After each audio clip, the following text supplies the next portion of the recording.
Okay. Hi, friends. So, Jeremy is going to do YouTube videos with me later in the month, but not today. So today is day 995 of our Liberia adoption. And today was super exciting. So, hopefully I won't get emotional when I'm talking about this, because I don't really want to get emotional when I'm talking about it, because I'm so excited. And that should make it not emotional. But I am, but I don't know, who knows.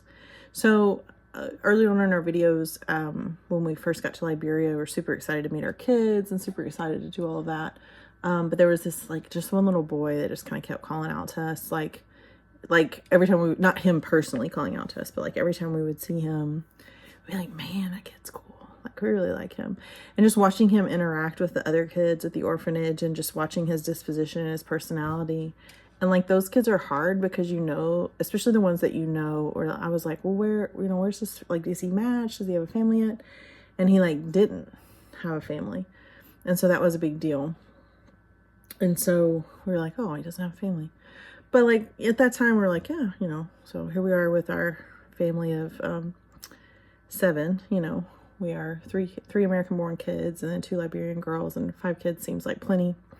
But like, it just wouldn't leave us alone.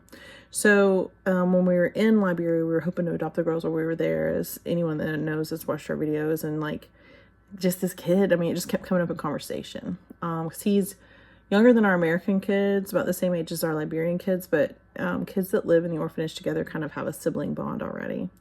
So that was one of the things that you kind of recognize. And if you're, that like, they have to say goodbye as siblings. And like, we don't really know a lot about his backstory. We just know him in the present.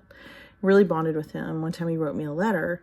Like, they would draw pictures. I would always take like copy paper for the kids to draw pictures. And some of the unmatched kids would draw pictures of what they hope their future family would look like. Some of the matched kids would draw pictures for their matched families, and I take a picture and text it to their families, you know, just to help them connect.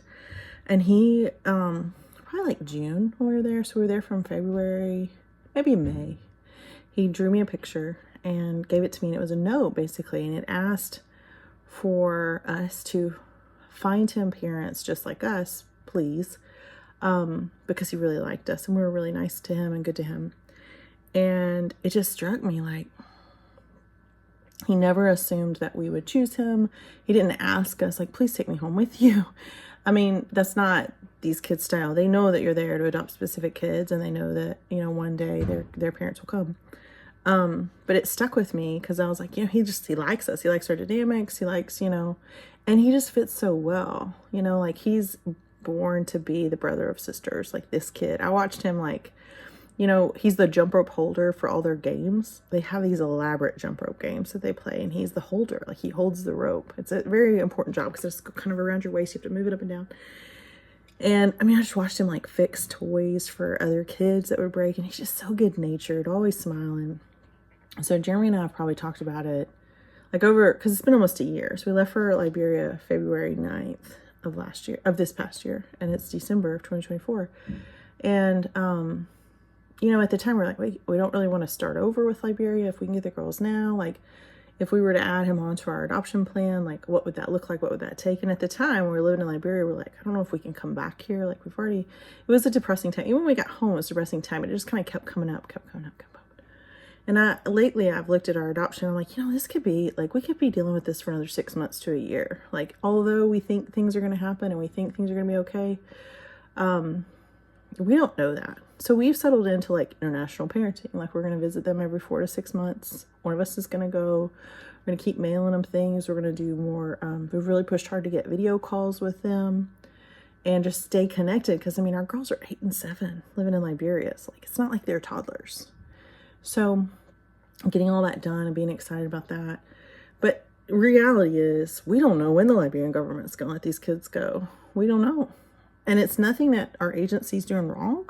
They've pursued everything correctly, but we don't know. What we do know is that this little boy that we're so connected to, he's getting older. So like, I think he was 7 when we were there. We don't know his exact birthday yet. Somebody does, but so but he's a really good fit. Even our American kids were like, they ask about him, like specifically, like, well, does he have a family? What's going to happen with him? And it's one of those things that, like, I don't, like, he, like, maybe he would fit here. So Jeremy and I have talked about it a lot. And Jeremy is, like, ultimate girl dad, but he's like, I miss him too. Like, we miss all the kids. We love all the kids. And there's, like, you go in there and, like, of course, you want to take them all. But not really. When you really start thinking about your day-to-day life, you don't want to take them all. There's certain kids that need certain dynamics that we can't offer. There's other kids that might be a perfect fit for us. So this little boy who doesn't have any biological siblings, we have permission to be considered for him. So right now, our agency is under suspension, so they can't do any official referrals. But there are no other families wanting this child specifically, and no other potential matches right now. Personality-wise, health-wise, in terms of group dynamics, the agency director as well as the orphanage director think he would be a great fit for our family, and definitely noted that we made a bond with him when we were there. So how this works, exciting, is he can be added on as a sibling.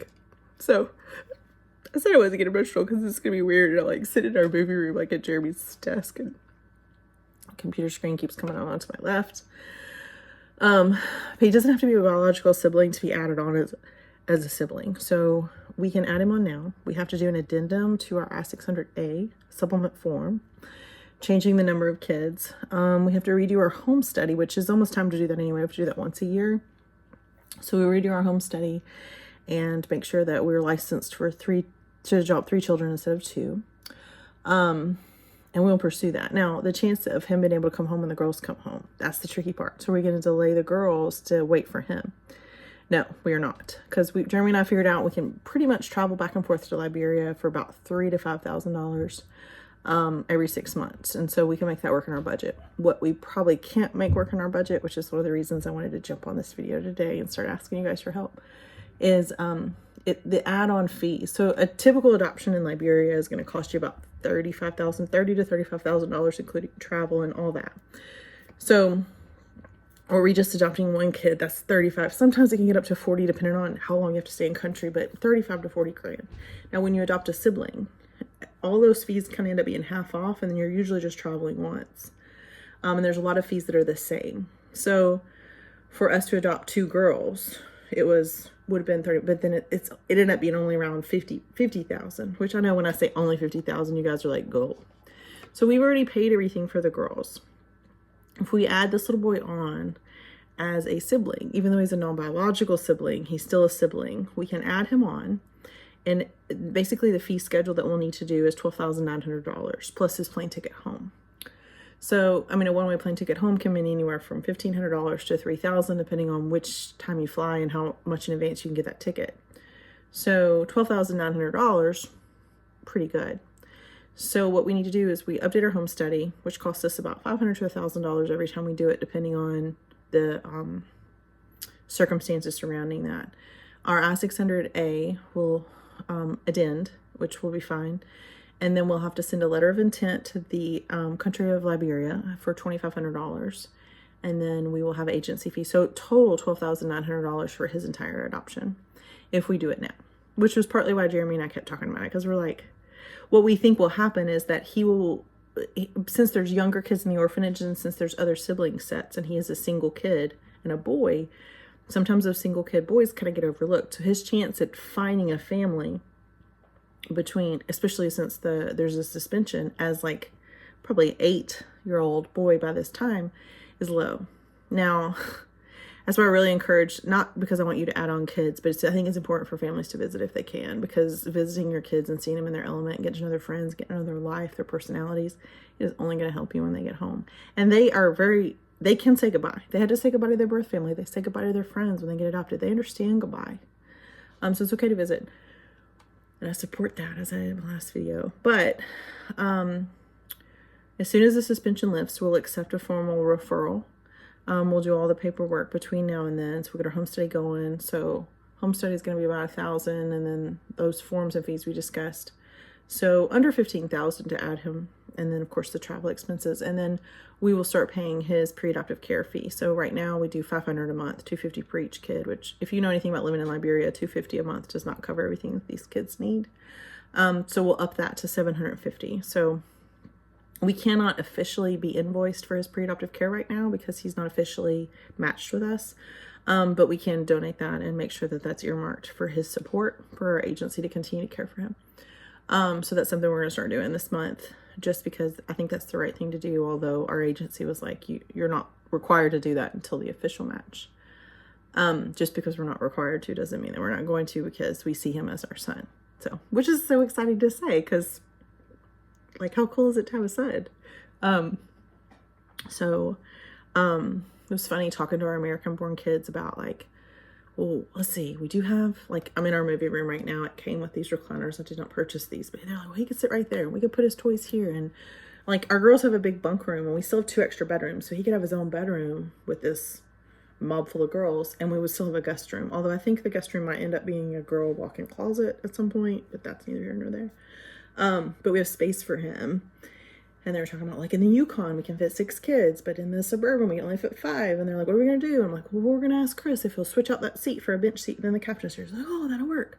And so, because we have to send our Suburban for what I'm calling is a heart-lung transplant soon. Good, God bless Chris. He's going to rebuild it for us. So, because, you know, that's a $5,000 fix instead of, you know, a new SUV. But when you have 6 kids, you don't get a new SUV. You get the deal. But like, it's been one of those things that I've asked Jeremy about it. We've talked about it. We've both kind of been like, oh, like it was almost harder for Jeremy to say goodbye to him. It was hard for him to say goodbye to our girls for sure, but like our girls, he knows he's going to see him again. Our Liberian girls. But when he had to say goodbye to this little boy, he's like, I don't think I'll ever see him again. Cause I mean, we had talked about me coming back. As frustrated as I am about the wait, and as frustrated as I am at the adults involved that could expedite this, I'm excited that the wait will give us him. So there you go, silver lining. One of the things that, like, when I first started bringing this up to Jeremy about, why don't you think we should just get one more? It was really more about not parenting another kid, but like extending our relationship with Liberia and trusting them with our hearts and trusting them with these children's futures. And so as we throw our hat in the ring for another kid, and as we hope and pray that this is the road that God is calling us to be on, we also acknowledge the fact that, like, whether Liberia or the government or the U.S. Embassy, or whether, no matter what they do, we're still going to do what we think is right. And the things that we can reach today are giving this kid a chance. Now, the Liberia program could shut down completely. We could never get these kids home. That is always a possibility with international adoption. Something could happen to him. He could get sick. He could die. I mean, he's in the safest places he can possibly be in Liberia, but Liberia, like, their medical resource, a lot of things, it's not ideal. The statistical chances of success and survival and prosperity are higher here. And as American citizens and as parents who know him and know how much our girls are bonded to him, both American and Liberian, and to know that he would choose us if he thought we were an option, but if we're not an option, he wanted me to go find him parents just like us. And so as an answer to that request, I'm going to do one better. So the sad news is that the wait continues and legally nothing has changed. But we do have our hat in the ring for child number 6, definitely a bonus round kid. Wait, it's not our first boy. The girls, we had a foster son for a while and he's doing fantastic and we missed him, but we know he's doing so well with his family and we're so proud of them. But they're like, well, we really miss having a brother. That's going to be fun to have a brother, especially him because we like him. We know him. Oh, they went on and on. They were excited when we told them. But no matter what happens in the future, that little boy is going to know very soon that we chose him. And that one choice, no matter how it pans out, makes a difference in the way he views himself and what his future could be. And that hope that no matter what happens, that they did everything that they could, and they picked me. Even though I didn't even ask them to, even though I didn't think that they would, I got my wish. And it's going to be one of those things that's fantastic. And I'm super excited. So the logistics are a little bit more difficult. So changing our to 3, the girls' paperwork is so close to being done, but it's not signed. So when the suspension lifts, hopefully soon, and the Liberian government works together as a team and kind of get stuff done. The problem with Liberia is there's a little bit of civil unrest now. There were protesters that burned their Capitol building yesterday. So that's a problem, because that's going to cause more delays with all of the logistics. But in the meantime, we can start fundraising. I know you guys are excited about fundraising because we need that extra, like, $12,900 in just fees, and that'll get it done. And then after that, we'll need, his pre-adoptive care and all of that. And I think we can handle that. And of course, we'll continue to bond with our kids in person. But the big thing that we can start doing is, like, we're going to start doing our fill the box textiles again, because we need to come up with the money for his adoption. And we need to start selling the Noonday again. You guys love this that little necklace and these little earrings still on sale, bracelets. Those kind of things. We're going to start advocating for him and trying to make sure that there's no delays on our end. If Liberia gets ready to go and get his paperwork done, the agency does it, then we want to be able to say yes as soon as possible. If we have everything done and all the ducks in a row, our agency is going to do their best to ask politely for the Liberian government to expedite his paperwork as a sibling. Not as a favor to the agency, not to preferential our family over another, but if the girls are ready, can we just go in and do his? And that's going to come down to the case management, social worker staff within the Liberian government. It's going to be them extending that grace of those extra hours to us and to him. Now, let's say that they can't, or they don't want to, or it doesn't work out that way, and the girls can come home. We will go get the girls and bring them home, and we will go back for him.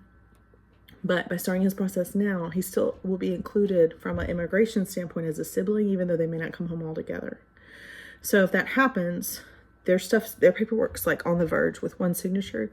Once the suspension is lifted, their paperwork comes through. We may be able to just go to court, adopt them, and bring them home. And we will not delay their exit from Liberia to wait for him. We will just take another trip, which is another expense. But we're not going to stop their process or delay their process in any way, so that we can have it more convenient for us, because we feel like these kids need to start their American lives as soon as they can. And so that's the exciting news. If you want to learn more about our story, or you want to donate to our cause, or you want to bring me clothes, or you want to do a noonday party with your friends online or in person, like, please call me, please let me know. If your kids need swimming lessons, then you can pay me to teach them swimming lessons, and that's going to go straight to this little boy's adoption fee, because especially with the help that we got from Allison and all our friends in Tennessee that helped with the Both Hands Project, Stephanie and Miss Tabitha, who was willing to participate in that with us. All the other things that we've gotten, the girls' adoption's paid for, even if we have to make multiple trips back. We're in a good place for that, but his is not. So when Jeremy and I talked about the possibility of him, even this last week, I'm like, it could be months before we finish this. It could be another year before we finish this. Are we sure we don't want to consider him now? And Jeremy and I both kind of like teared up. Like, we're like, it's like this like little thing that, like, would we be bad people to say no? Not at all. Do I think God would be mad at me for not choosing him? Not at all. Do I think there's some like weird holding pattern that's like, if I don't make this, like, I don't think that this is some magical like gateway that's going to open as soon as we say yes to this kid. I don't think it's something that, I think it's optional. Like, I think it's part of a good plan for him, but it may not be the only plan for him. But no other family had thrown their hat in the ring for him yet. And we really, really already feel very connected to him. So we want to choose him now and hope for the best. And when we look back on this wait, where we started this process almost 3 years ago, so in April of 2025, it'll be 3 years since we decided that we were going to adopt from Liberia. If this is the silver lining. Like, had we not had this wait, we would have never gone to Liberia. We would have never stayed for 5 months. We would have never felt this connection day in and day out of seeing all these kids together. So had that never happened, then do I think he would be part of our family? Absolutely not. I would not be like, so we're 3 years in, we haven't made much progress, so we think we're going to add on another one and extend our relationship with this whole process longer. Like, that is not something I would have signed up to do. Not at all. But as an international intentional parent today, what can I do today? Do we have the capacity for 6?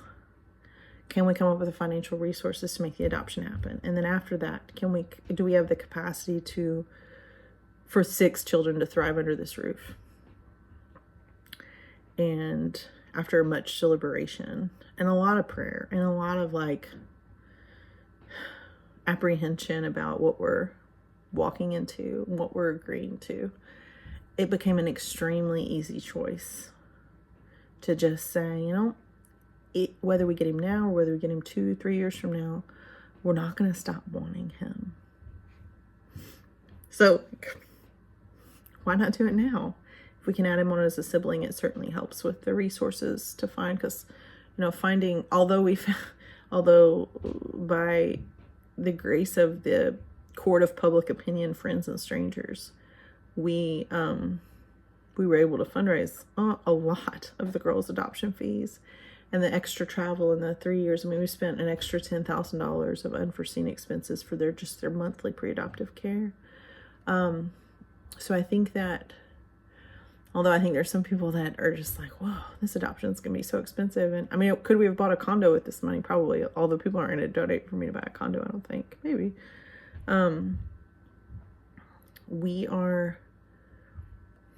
It's a ransom for their future that I don't think anybody will ever understand why it costs so much, why it takes so long. But that's just what it is. So do I think that the court of public opinion will accept this? Well, I hope so. I really do. I hope that we can come up with all of the fees very quickly, even though I know the economy's hard and I know everybody's tight on things. Like, we can recycle your clothes and shoes and textiles. We can, whatever you want to do, we can do. And of course, Jeremy and I will also be working very hard at our full-time jobs that we already do. But we want to give this kid a chance. We want to give him a chance at life here in a family surrounded by people that love him. And our daughters are on board with that. And I think our Liberian daughters will be relieved at one last goodbye. So that's my news. And if you are one to share YouTube videos on social media, if you are one to throw $20 at any story that touches your heart, if you have any other ideas on how to help us make the fundraising happen quickly, we are here. And for those of you that have walked closely with us through the really dark days as well as the really exciting days like today, thank you. It means a lot. So today we are announcing, this is like a birth announcement, we're announcing the anticipated arrival of our child number 6. It's a boy.